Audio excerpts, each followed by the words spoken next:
right, Clint. Cliff. Welcome to the St. Augustine's Asylum for the Mentally Ill. My producer Tom said good things about you. In your backpack is a flashlight, a voice recorder, an EMF, and a couple of little fun occult things. We'll let you know when to take those out. Ready to pay off some of those college debts and beer tabs? Well, of course you are. And when you're ready, enter in through those front doors.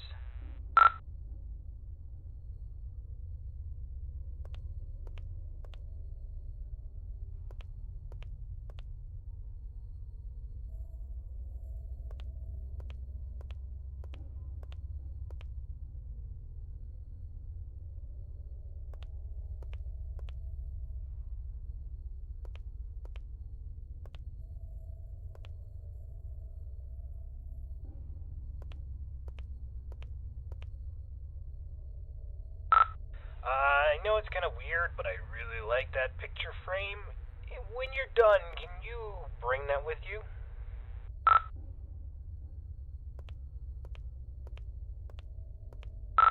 Well, it is a hospital. I mean, it would be weird if there wasn't any type of anatomy stuff.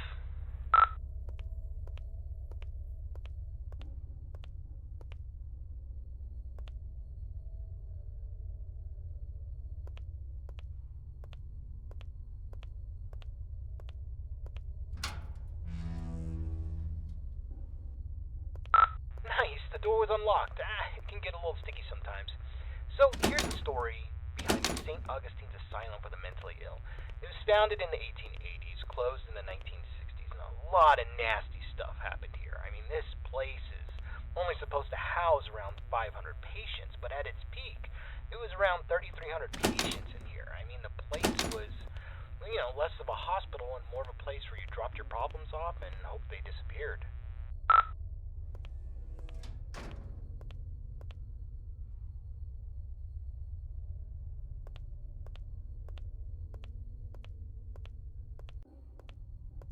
In the end, this place was sort of against what the Bible's supposed to teach. I mean, there was no love here, no grace, no healing. The patients were not here to be rehabilitated. Ordinary people just wanted them gone from public. They shoved those with non-threatening mental conditions or those deemed inappropriate to society together with legitimate psychopaths and murderers and other violent monsters and basically said, let God sort it out. The atrocities in here are just too much to count. The death toll was unreal. The violence, the disease, the abuse, nobody cared. And once you came to this place, you never left.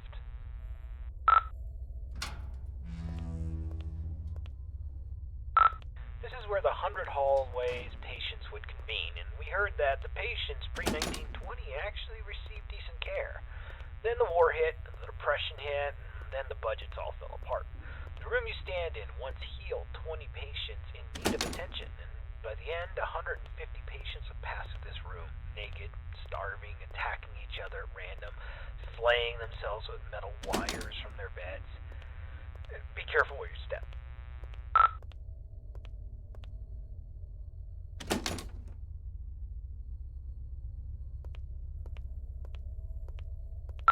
Alright, this is a good place to start. I want you to take out your voice recorder, and I'll hopefully be able to awaken this place. Okay, spirits of St. Augustine, please reveal your presence to us. Show us that you are in this room. Feel free to interact with anything or speak to us. Use your words, use your voice, and let us know that you're here. Okay, play that back. Know that you're here.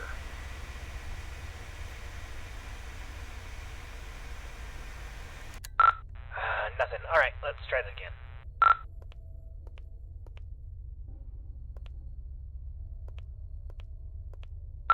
Alright, let's try this. Ghosts of St. Augustine, please let us know that you are still in this hospital. I give you permission to reveal yourself. I give you permission to come to life. Just give us a sign that you're here. Tell us where you are. Speak to us now into this microphone. Alright, check that. Now into this microphone. Alright, let's try one more spot. Alright, let's try this. Go, sub St. Augustine, please let us know that you are still in this hospital. I give you permission to reveal yourself. I give you permission to come to life. Just give us a sign that you're here. Tell us where you are. Speak to us now into this microphone. Alright, let's try one more spot.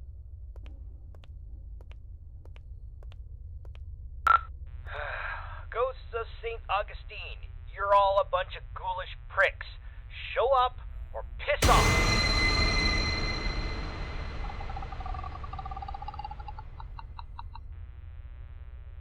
Whoa, did you hear that? Play that back. Pricks, show up or piss off.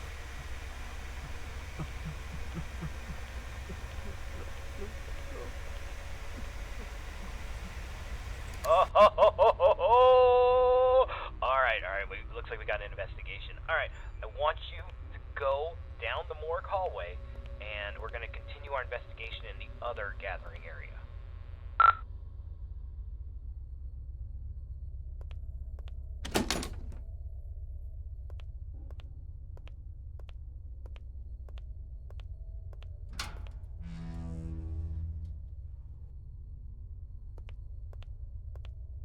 Okay, of the 4 areas you need to visit to fulfill your contract, the E-social area is the first on the list. This is the area where the inmates who were deemed a danger to society would convene. You'll go to this room and perform a summoning ceremony. So walk into the center and we will begin.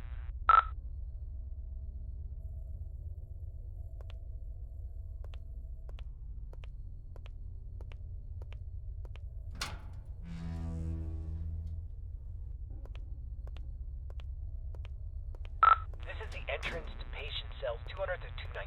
We're talking extreme bipolarism, schizophrenia, dementia. Not necessarily dangerous, but it could be a challenge for society. Dang, the door's locked. This sucks.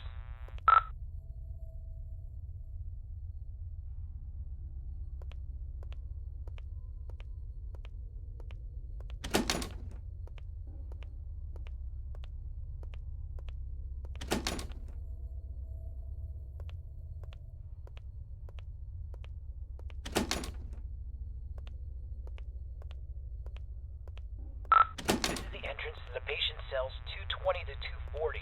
This is where they kept the lunatics, the murderers, the sociopaths, the worst of the worst, including Clive the Peeper Johnson.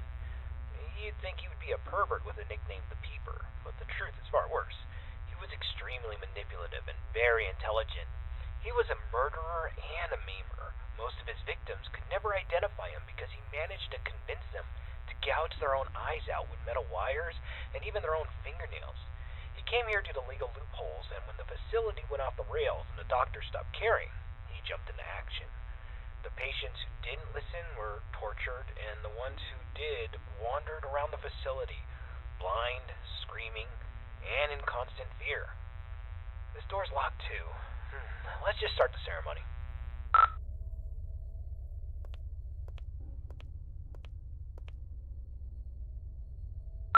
Spirits inside this asylum, we know that you're here. We release you from your restraints. Come forward and live again. This person is no longer shielded from the realm of the dead. You may be seen, interact, and manipulate him in any ways you see fit.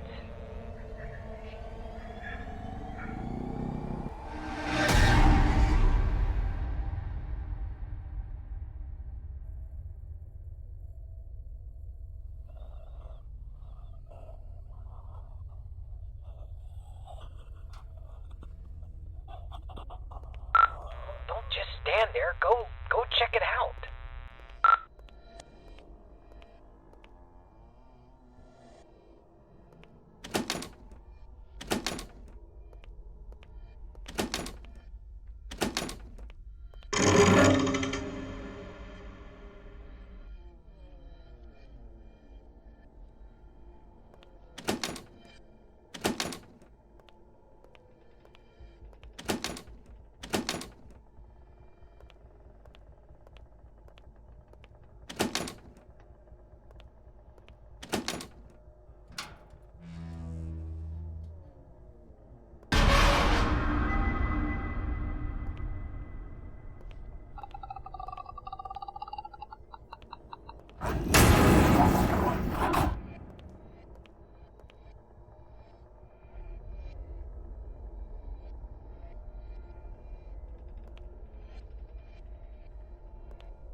Get the hell out of there. Just go to the front door and get out.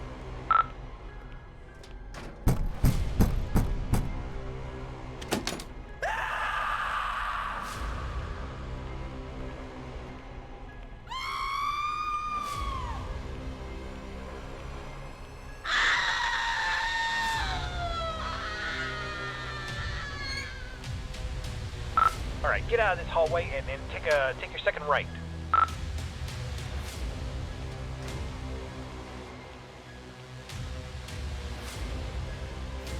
Door's locked, damn it. Oh, okay, there's a staircase. Take the staircase up to the second floor, and you should be next to a fire escape. You should be able to get out that way, so go up the staircase.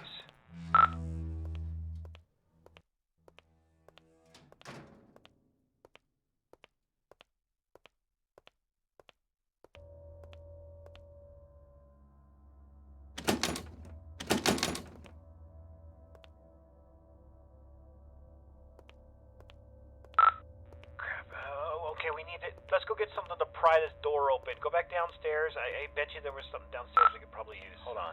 That staircase wasn't there before. This place doesn't even have a basement. What is going on? Alright, just.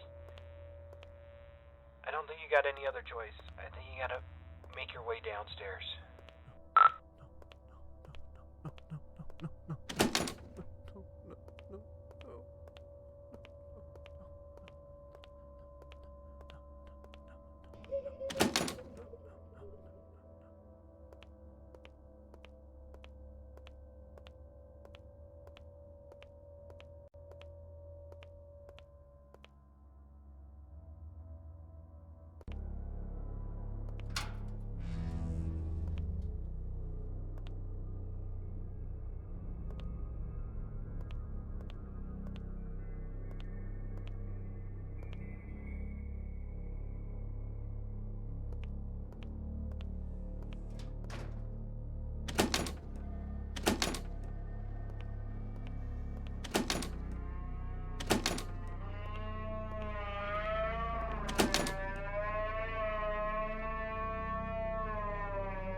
confession time.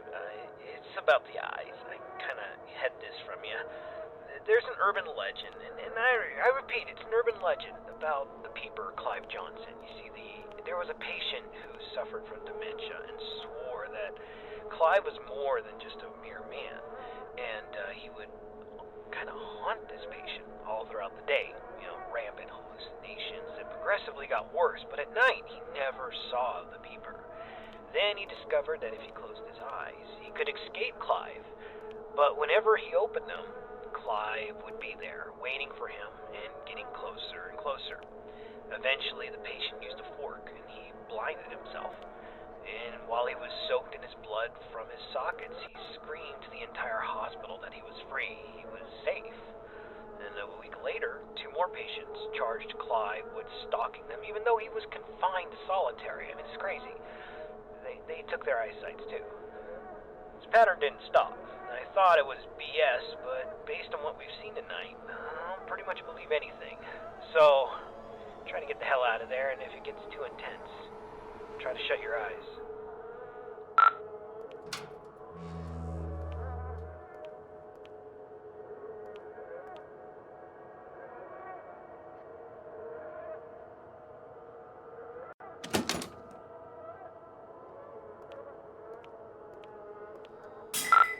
Damn flashlight broke.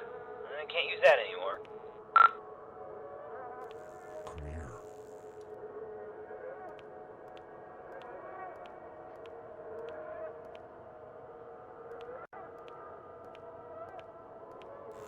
Pull on closer. I see you now. Fracking Clive, run! He sees you.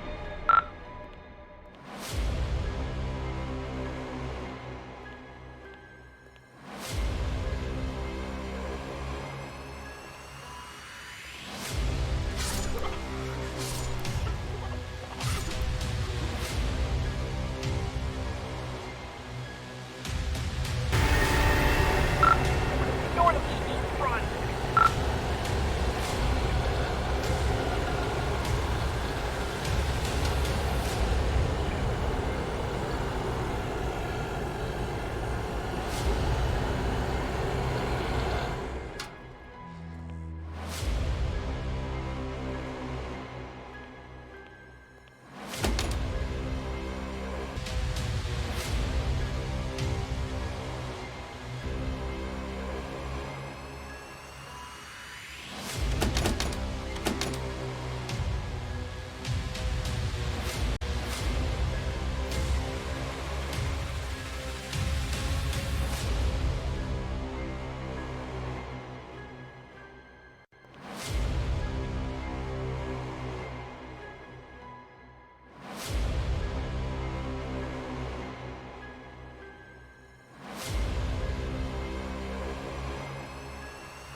Got a choice. Either he gets you, or you're gonna have to cut him out.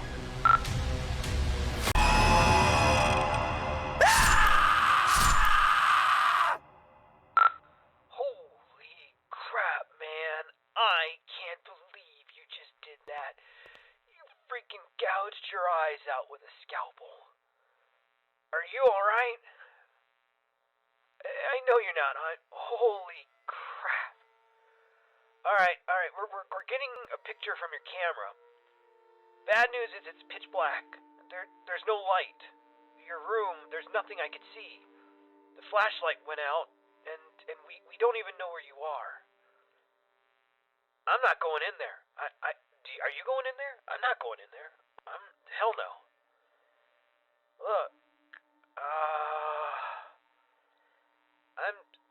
if you can't feel anything, I'm sorry, but we're not coming. I'm sorry, man. I have to go. I'm sorry.